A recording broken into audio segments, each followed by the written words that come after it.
and welcome to episode number 9 of the Hombre in Sheep's Clothing podcast.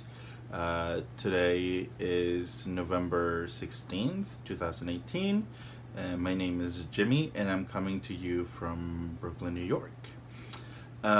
This is a podcast about knitting, spinning sometimes, and all sorts of fiber arts related things.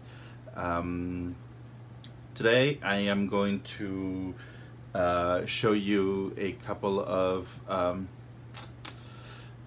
semi-finished objects.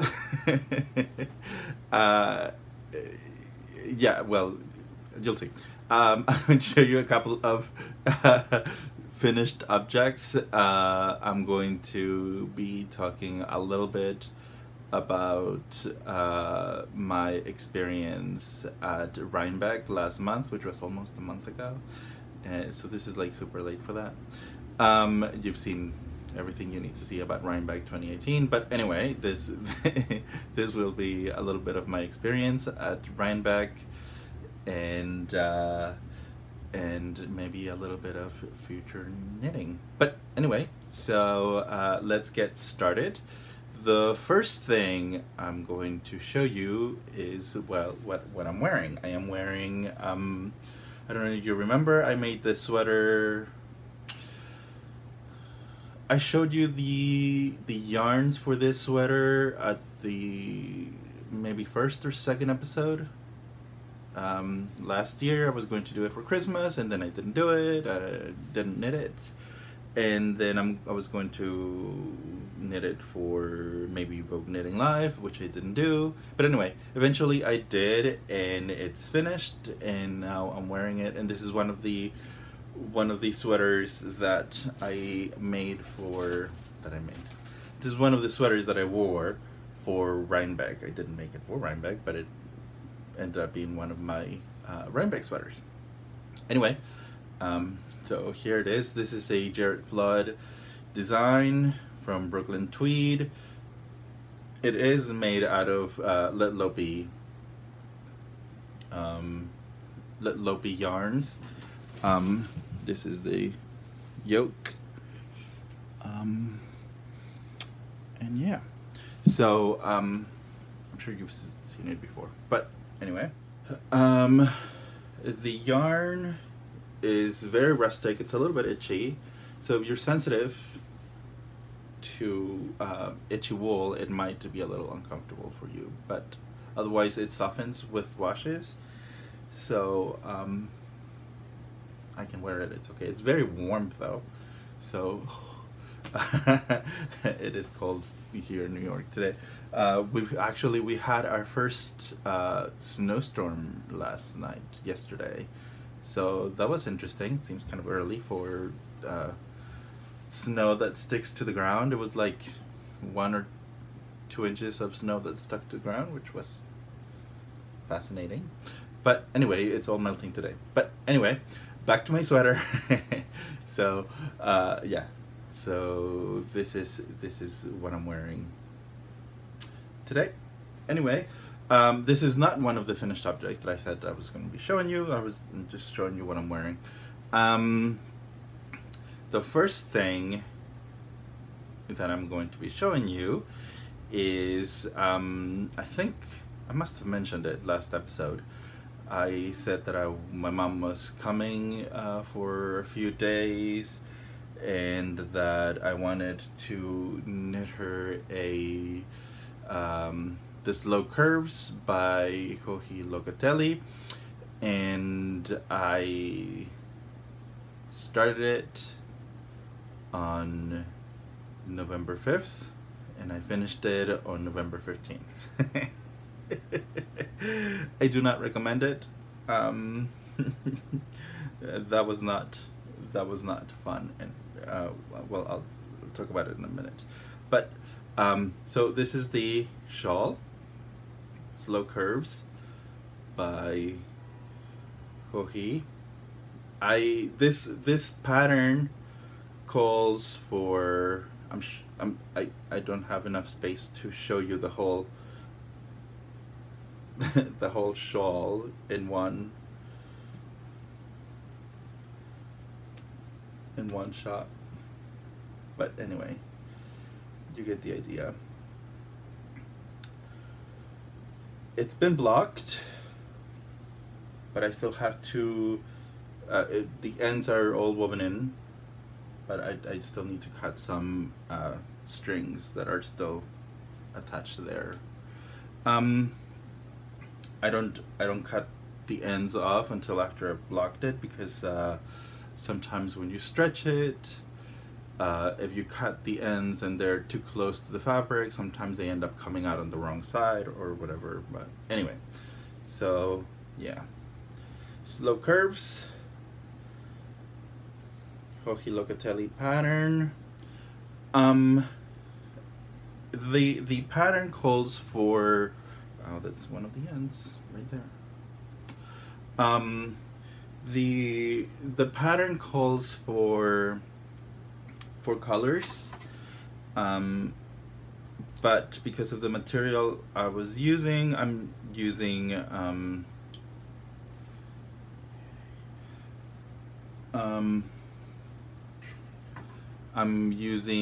Malabrigo Mora, which is 100% silk, mulberry silk, and I only had 2 colors, and it was already in my stash, and I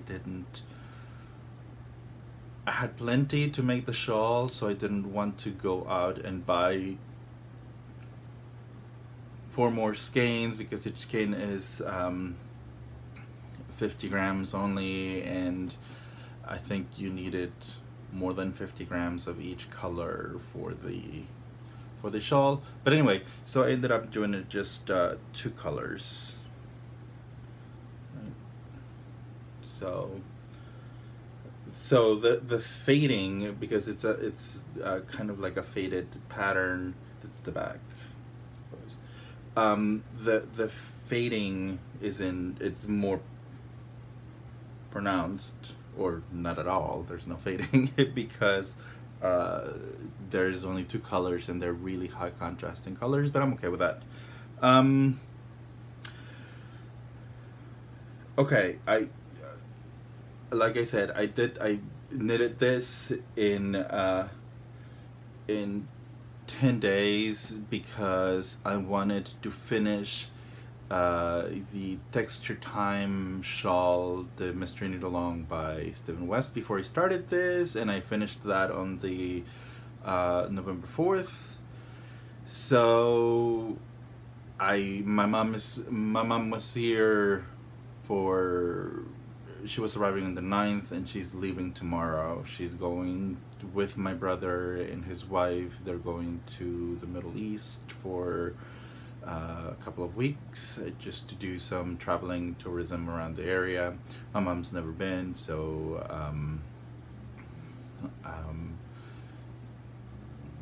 I think she'll have a good time, especially that it's getting close to Christmas. So, but anyway, there was this deadline that I wanted to meet that I imposed on myself. Nobody else did. And I did not enjoy the process. The knitting this was fun in a way. I liked knitting the pattern is very well written. It's very well explained. There was nothing wrong with the pattern.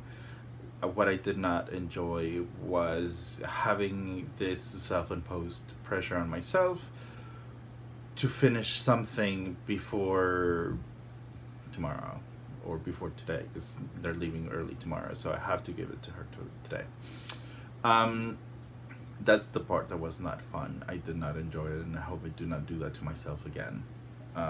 Because part of the knitting experience is enjoying the making, and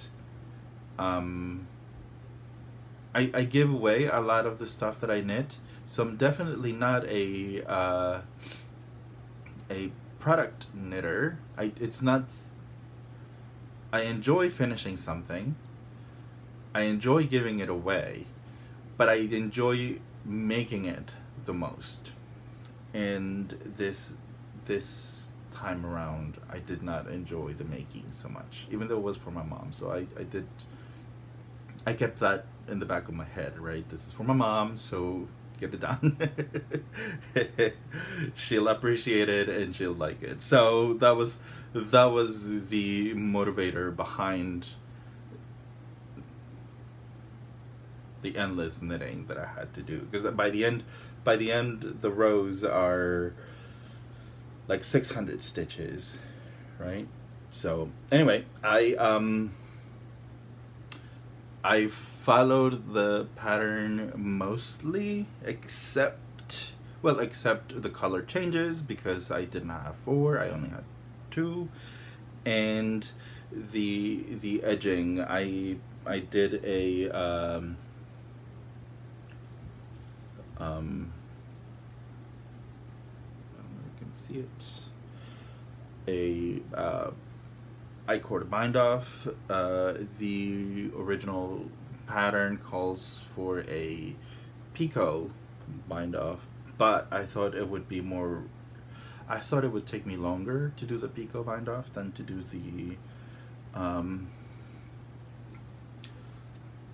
the I-cord bind off. So yeah. So that's one finished object. The other finished object that I have, which I talked about a little bit, was Texture Time, the mystery shawl by Stephen West. The mystery has been revealed for almost a month now, so I'm not sure if you don't want to see it because you're still working on it. Look away. It is finished. It's not, the ends are not woven in yet, because I had this other shawl that I wanted to make for my mom, so I finished the knitting and I was like, I'm done, I'm not touching this until I finish my mother's shawl. So I will come back to this and I will weave in ends and block it. It's not been blocked, so this is not the final product, but it is, all the knitting is done. Anyway, so here we have it. The center panel is clue number 1. Then the section with, see, all the ends are still there. The section with the mohair and the Latvian braids is clue number 2, and you knit the center with brioche. I did the brioche section. Then you pick up stitches and start working towards start working the sides out of the center from each side. So you do one side, then you repeat the other side exactly the same, right? And then section number 3 is this section, which you also repeat.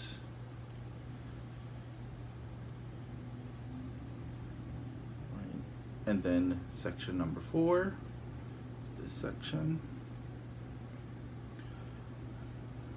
And then section number 5, which I think brings the whole thing together, is the border, which I'm sure you can see. That's the border.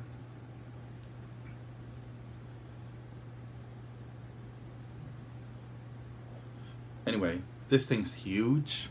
I like it. This is the back. With all the ends that I've not dealt with. I'm working with yarns, or I was working with yarns from, let's see, the main color, which is the dark purple, right? The main color is the Aniversario colorway by Malabrigo in their sock yarn base, which is 100% merino. The fuzzy mohair is stranded Dyeworks from the UK in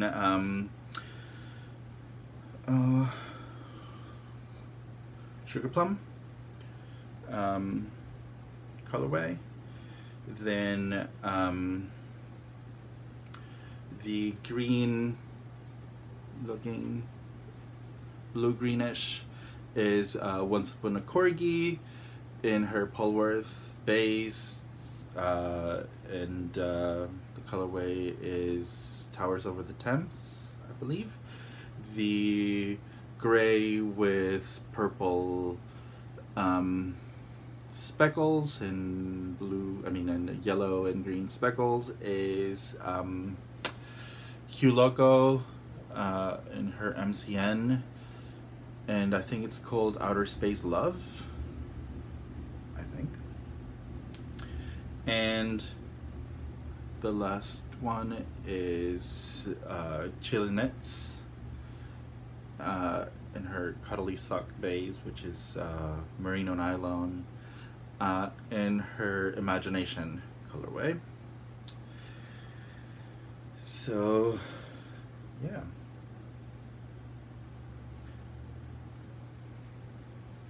it's huge. I can't, this is not blocked yet, right? But I can definitely wrap myself up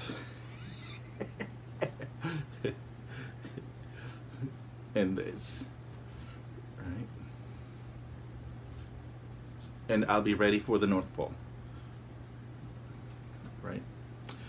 And it's so nice and soft. But anyway,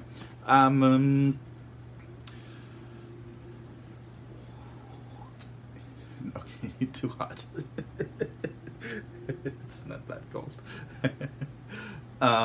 Let's see. I loved making this. It was a lot of fun. It was, I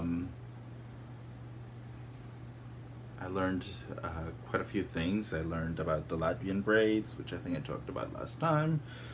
I learned about the syncopated brioche, which I had never done before.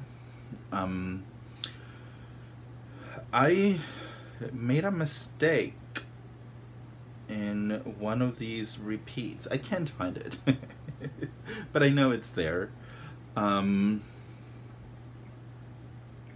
Here, I was working on this. I don't know if you were going to be able to see it. So I was working on this when I went to Rhinebeck. Actually, I started this on my way to Rhinebeck, and there's sections of like eyelets, right? But one of those times I was sitting and knitting with Connie, and I didn't make the eyelets. I made the increases, but I didn't make them as eyelets. I just made them as make ones. So you cannot see the eyelets in that section. And I thought about undoing it. I thought about undoing it and fixing it, but I decided against it because I thought that that would be a great memory of Rhinebeck. There's actually a moment in time that I spent with my friends from Chile. There's that one moment in time that is going to be captured in that little section of my knitting, even though it's just one row, but it is like a mental picture, right? I will forever know that I skipped those eyelets because I was sitting and having a good time with Connie. and Barbara. So, yeah. So I decided to leave it and just keep going, and I did. Something else that I've come to realize about my shawl, which I didn't until quite recently, is that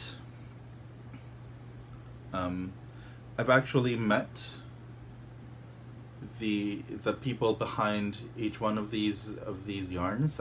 Last year at Vogue Knitting Live, I met one of the co-founders of the Malabrigo company from Uruguay, and I met Gabi from Once Upon a Corgi. I've met last Rhinebeck, I met Nicole from Loco. I'm actually very good friends with Connie. And this Rhinebeck, I met Amy from Stranded. And so I thought that was pretty cool that I've actually personally met every person that has contributed to this shawl. And what is even more interesting and cool to me is that 80% of this shawl, 80% of the yarns that make up this shawl come from companies that are run, owned, and operated by women. So I thought that was pretty cool, right? My little feminist shawl. So yay! I'm actually very happy about that. I didn't put that together until a couple of days ago, and I thought, that's pretty cool. I like my shawl even better, right? Because I feel like a very welcome guest into the knitting community, and the knitting community is run and inhabited mostly by women, and I've always felt welcomed and part of the community. So I'm glad that I have something that makes me think about women and their businesses and their success. So anyway, that is my mystery Stephen West for this year. I will have it fingers crossed, I will have it finished completely and blocked by next time that you watch me, hopefully. So yeah, so that is all the knitting I have.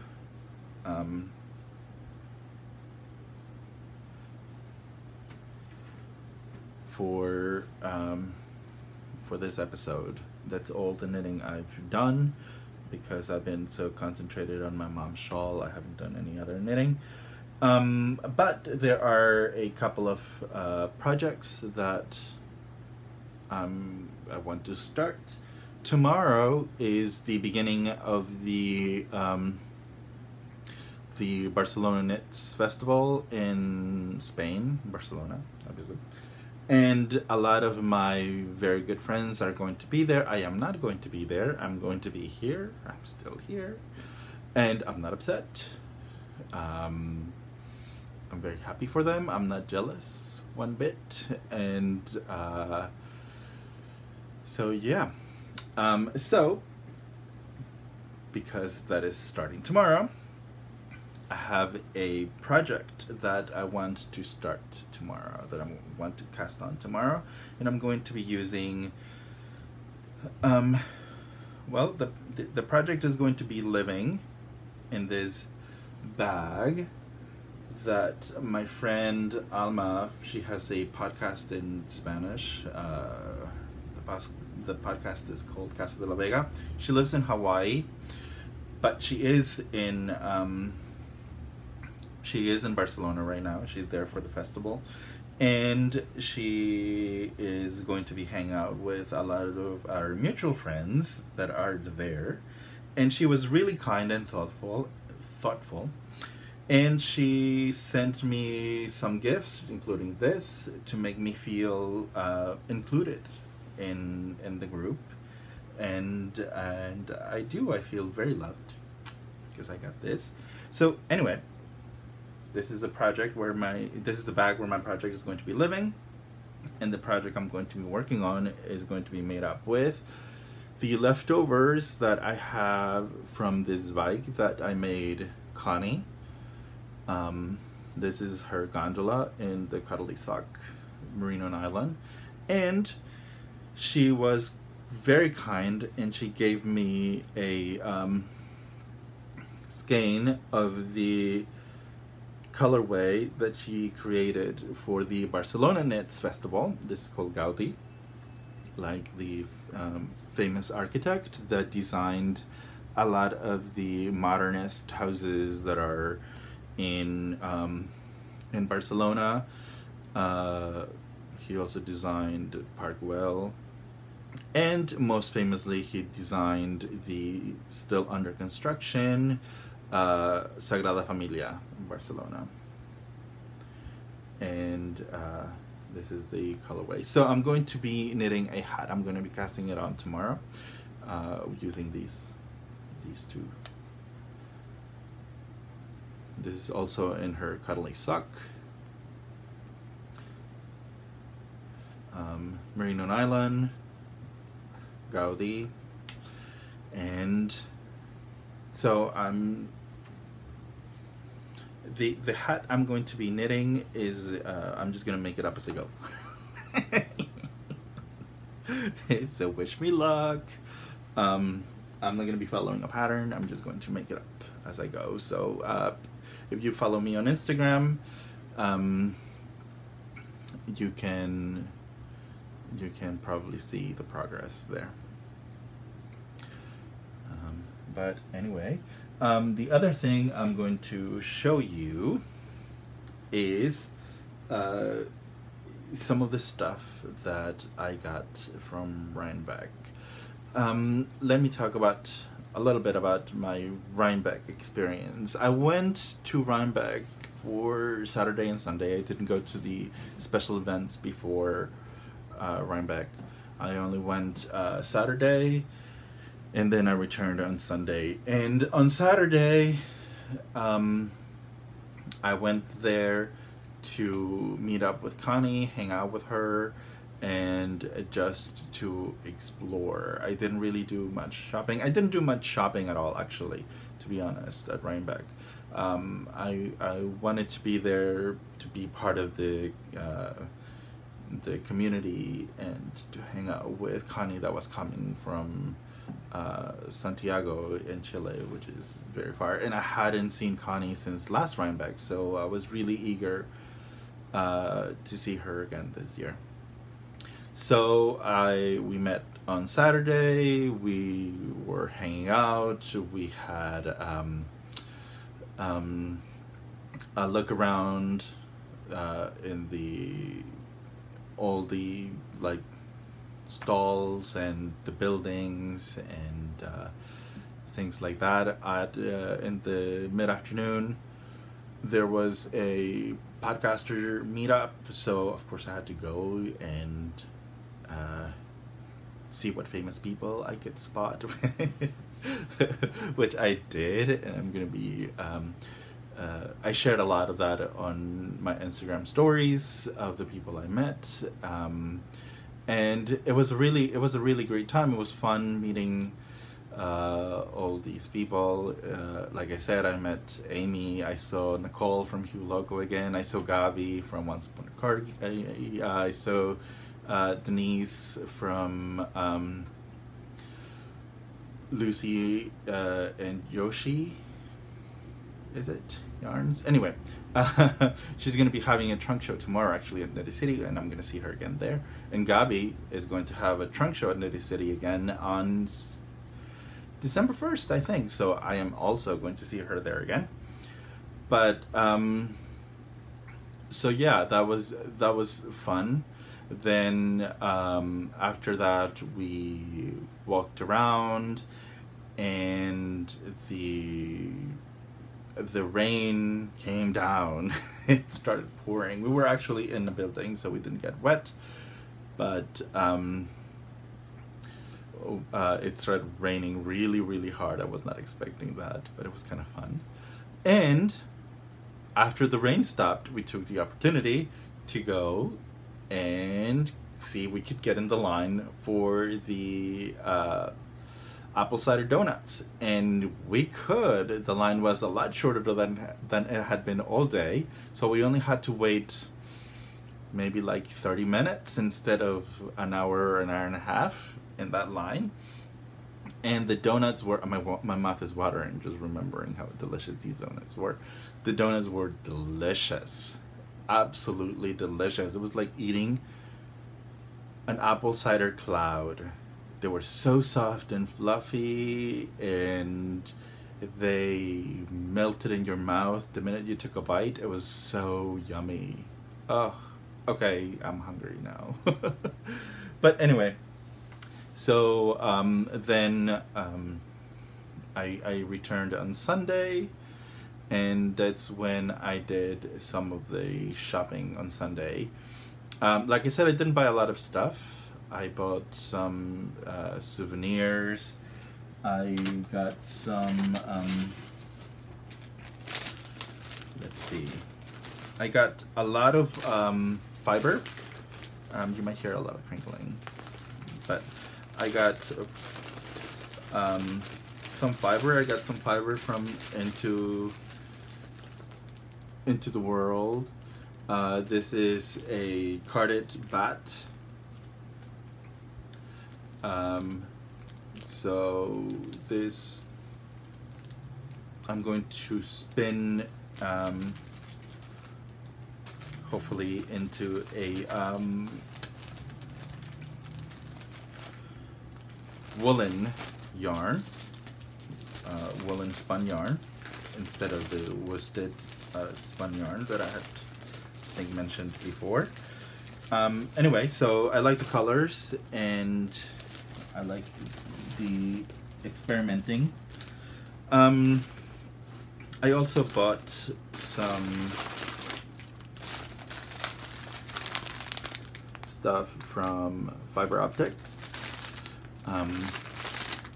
They have really cool colors, but the interesting thing to me is, well, this one, the colors I really liked. I liked the idea of a gradient sort of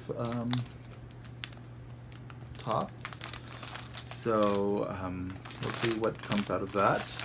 And this one, it also has a gradient, but this one was interesting to me because of the bamboo. It's 50% merino, 50% bamboo, which you can see the bamboo doesn't really take the dye like the merino does, so you can actually see like the bamboo fibers running through the top. That's interesting to me because I've never worked with bamboo before. Let's see what else I got. I got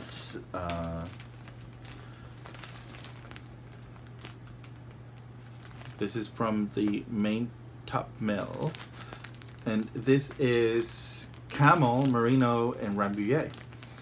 I've never worked with camel or Rambouillet.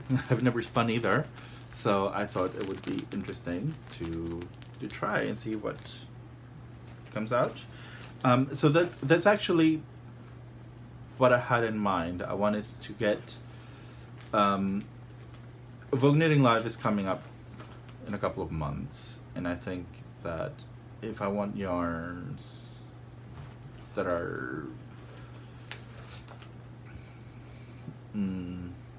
if I want yarns, whatever. If I want yarns, I can go to Vogue Knitting Live and get all sorts of yarns that I want. So I wanted to actually take the opportunity of exploring fibers, different fibers that I didn't know or hadn't worked with at Rhinebeck. So I got this other little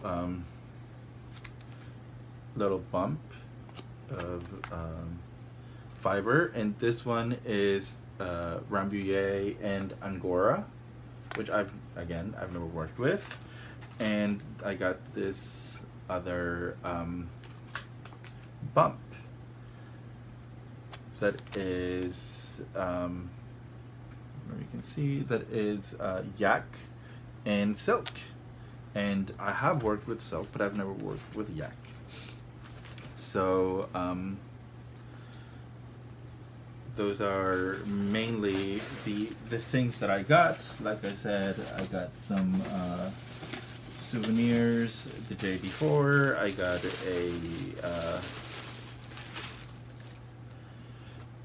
a pen. I got a little bag with the logo for this year's Rhinebeck, and I got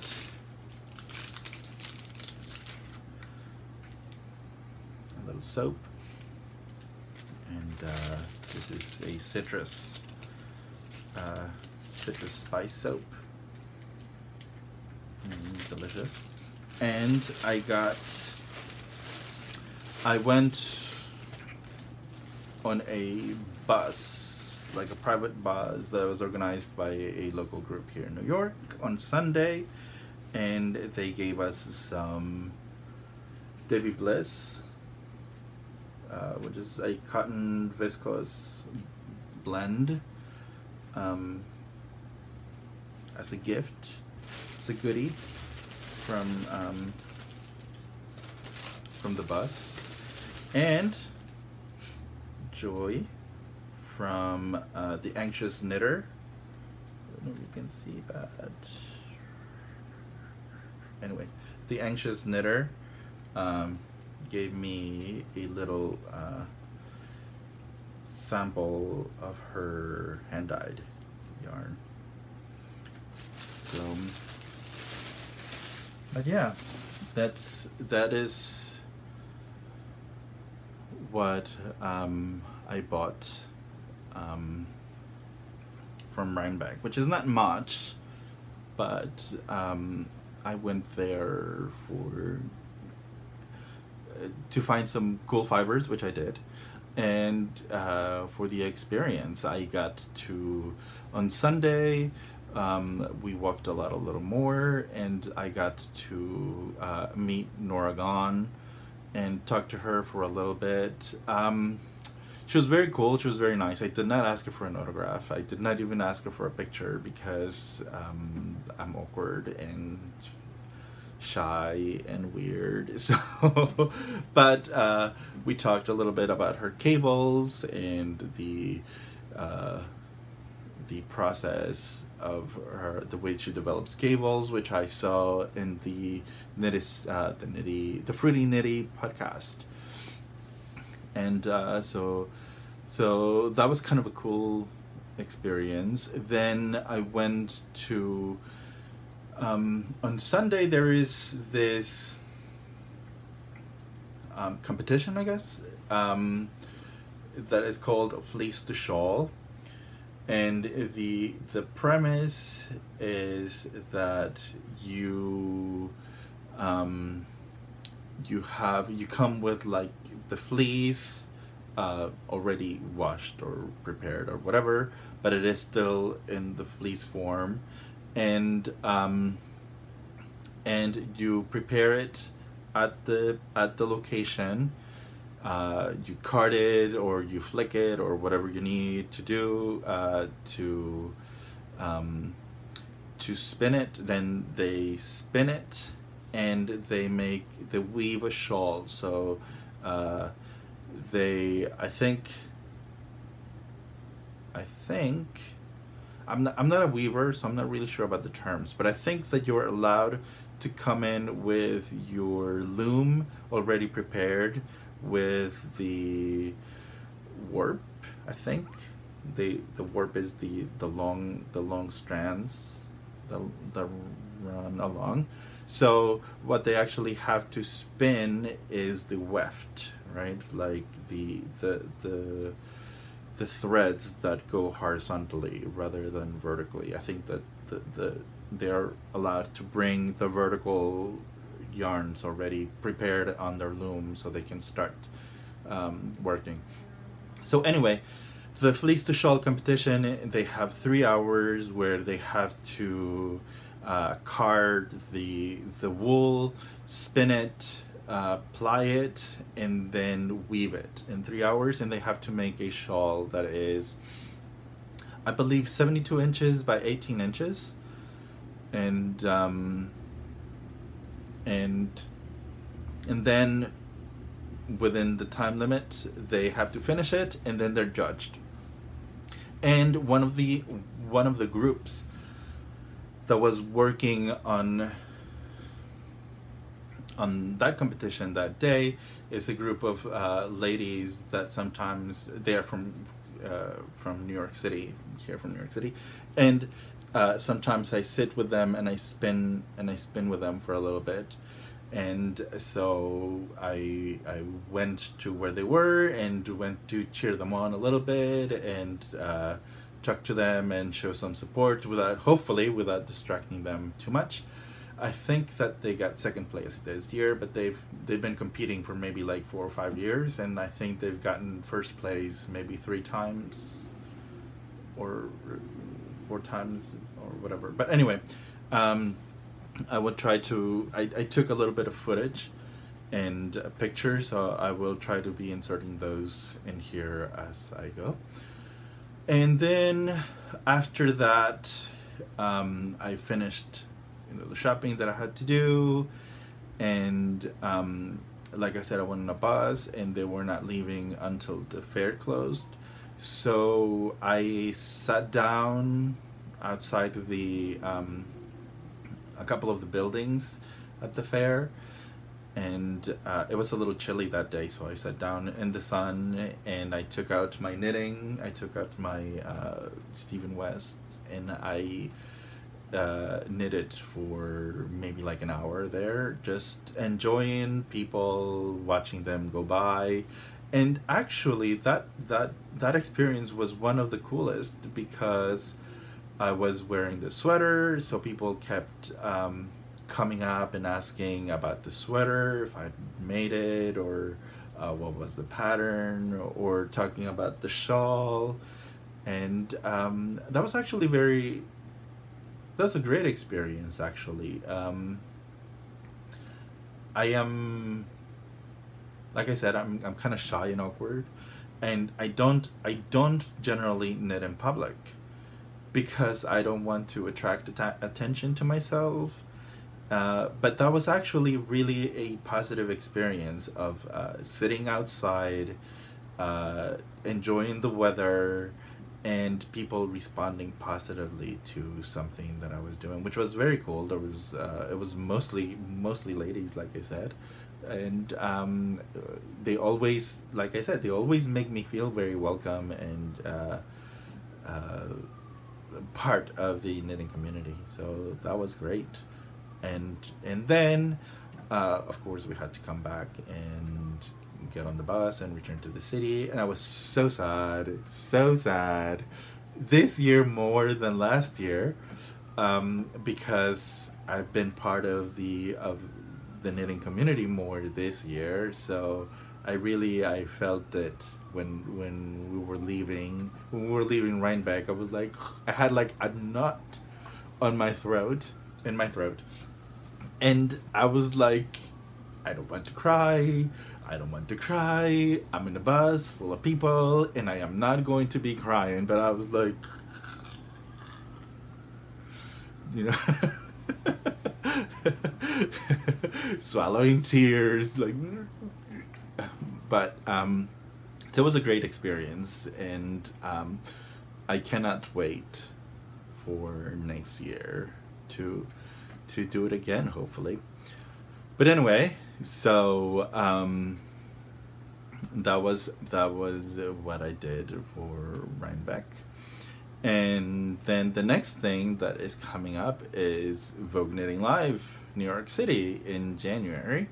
So I am already looking forward to that. I'm going to be taking a couple of classes, and I'm sure I will be talking about it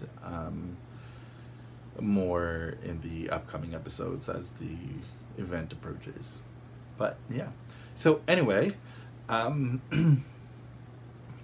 is all for today. Thanks for joining me.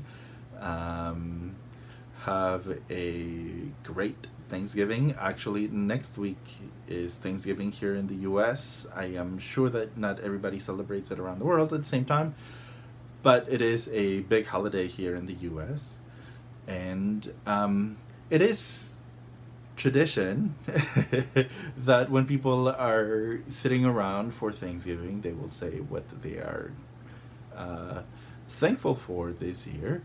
And I am very thankful for the knitting community, for the, this is going to sound weird, but for the Instagram community, for the podcast community, because this year I've felt very welcome and very part of a community that is not just in my surroundings, but it is from all over the place. I've become friends with people in the West Coast that I talk to generally. I'm in the East Coast. I never would have met them otherwise. Because of the Spanish version of this podcast, I've met people from South America, people from Spain, people from Australia, people from everywhere. So I am really, really grateful for the knitting community, and I'm really thankful that you guys keep coming back and keep watching. So have a great Thanksgiving, and I will see you next time. Bye.